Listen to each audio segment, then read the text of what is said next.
When I first became a probation officer, it was really a person would come into our office and we would really do a lot of dictation. We'd get court orders and we would tell them, go do this, go do that. Now it's evolved into really building a rapport and actually helping the clients change their cognitive thinking.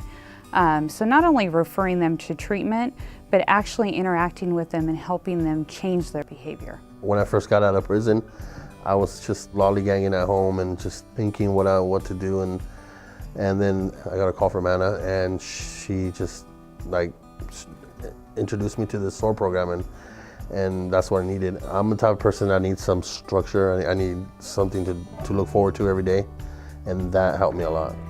I want them to be successful, and to me it doesn't really matter what they did in the past. They've made some poor choices, obviously that's why they're with me, but I want them to get the tools that they need in order to be successful. And when I got out of prison, well, the parole department had offered me right before I got out the SOAR program, and I told them no.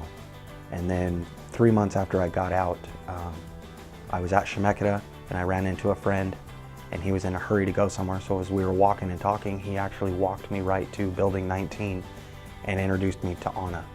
And I had already met her because she'd already offered me the program, and that day I signed up and I graduated SOAR 10. Parole and probation they're not here to take away your kids, put you in jail. It's not the way that you should look at it, because for a past decade I looked at it as they were against me, not for me. And now I see that they're here to help you. And they'll help you and they'll go to bat for you and stand up for you no matter what, as long as you're doing what you're supposed to be doing and you're honest. I just want everybody to know that you can change, it's not about who's holding you back. All these people here, the probation officers and everything, they're just people, just like you, And as long as you do the right thing, they have no reason to bother you. And, you could be successful, just like me. One of our mottos is, what I model for my children will become. We actually have that up on our board in our office, and it holds true. And we're trying to break that cycle because many of them have grown up in those homes, whether it's physical abuse, sexual abuse, or the drug addiction. We're actually seeing a lot more fathers step up to the plate versus from before it was just the mothers and then maybe the mom's family. The programs are now becoming more open for the fathers to be able to get the parent education, the alcohol and drug treatment, and just the wraparound services as the mother does, and especially with housing. And so family building blocks, they're allowing the males to come in and use those resources and the parent bonding with that as well. The mission of Family Building Blocks is to keep children safe and families together. Our work is designed to break the intergenerational cycle of child abuse and neglect. The most high-risk families come to Family Building Blocks for support. And as you can imagine, families who are impacted by incarceration are at very high risk for intergenerational cycles of poor decision-making, child abuse, and neglect.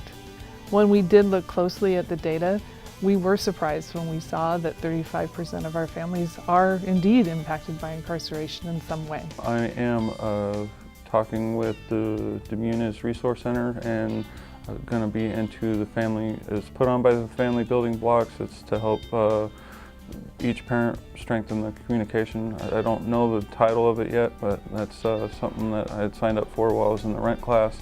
I cannot express how grateful I am to Oregon Community Foundation for providing the grant funding for this opportunity. We're seeing great results already. I want you to go ahead and take a few moments, and I want you to think of some encouragements. Right after I got out of court, I went to the probation office and talked to them, and they directed me over here, and that's when I very first met Derek. And so he's like, hey, I'm going to be doing this parenting class, teaching it, and I was like, okay, that's cool, so I was really excited about it, because when I first met Derek, he was an awesome guy, so I knew I was going to like this class. I've raised my kids on my own, and I didn't think I needed help. So I was kind of like negative about it, like why do I have to do it? But then like when I started coming and learning all the good things, I was like, wow, you know, like this is pretty good. This is stuff to know. Before I went to the parenting class, I felt really guilty to myself and didn't want to lose my kids. And then if I disciplined them, you know, then I thought that they were going to hate me because, you know, here's mom gone in jail, you know, and all she was mean to me and stuff. You know what I mean? It was hard. I used to yell a lot.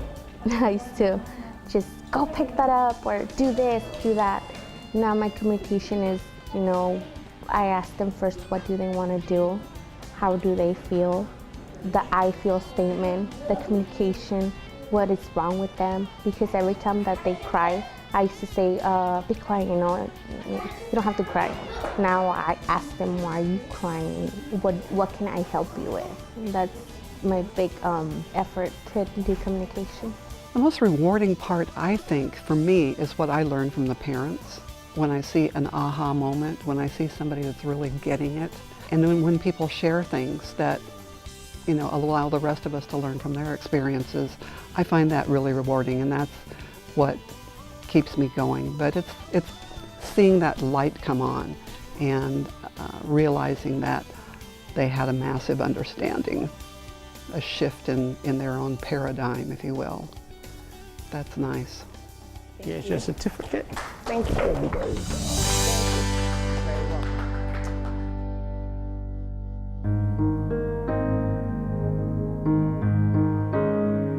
I think for a person like me that's lived that life and that wants to change, the first thing that you have to realize is, you know, life is all about choices.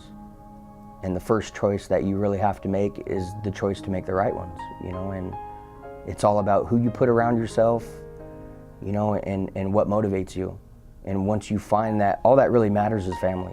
I'm a drug addict. I'm in recovery. My parents are drug addicts and alcoholics. My grandparents are drug addicts and alcoholics. So that's 3 generations right there. So if I change mine and then my son grows up to, you know, to learn that these things aren't okay and not do them, then he'll teach his children the same things, and then his children, which will be my grandchildren, they won't have it so much in their gene, you know, because it kind of runs with you. Well, drugs and alcohol have impacted my life in every aspect.